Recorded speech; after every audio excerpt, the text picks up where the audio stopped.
Well, the main theme is that people are working longer than they did before, and as a result, we have bigger generational gaps Sure. than we had before. And we really have three generations that are active in the workplace today. You have the millennials, you have the Gen Xers, and you have the baby boomers. And they all have different cultural differences in terms of values and different communication styles. I think we all use email, and that's the one thing that we know for sure. Sure. And that's one way of communicating that works across platforms. We may use it differently. Got You it. know, for example, the boomers, the millennials tend to write letters, Mm-hmm. with salutations and greetings and paragraphs, and they sign off at the bottom. Millennials are more likely to type with their thumbs, but they're quicker about it and a little bit more responsive. Sure. Well, I think what we need to see is really return to corporate training. In that we've seen businesses cut back on their training programs because, on one part, they're trying to save money. Second of all, they're not expecting employees to stay around.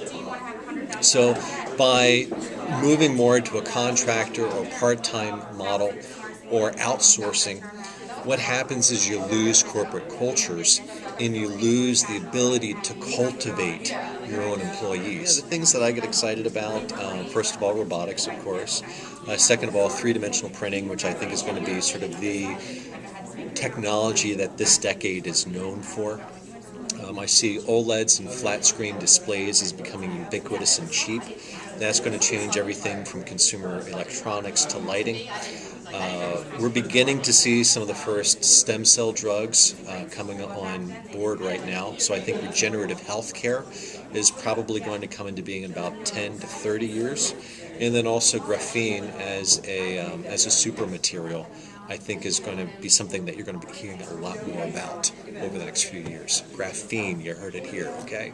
For the next generation of America. Yeah, because they're very coherent, well-networked generation, and that degree of social networking gives them a degree of resiliency, and it gives them the ability to learn new things and find opportunities wherever they exist.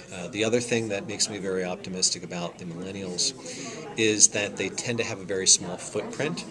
They're mobile, they go where they're needed, and they don't necessarily have these large economic commitments that prevents them from being flexible.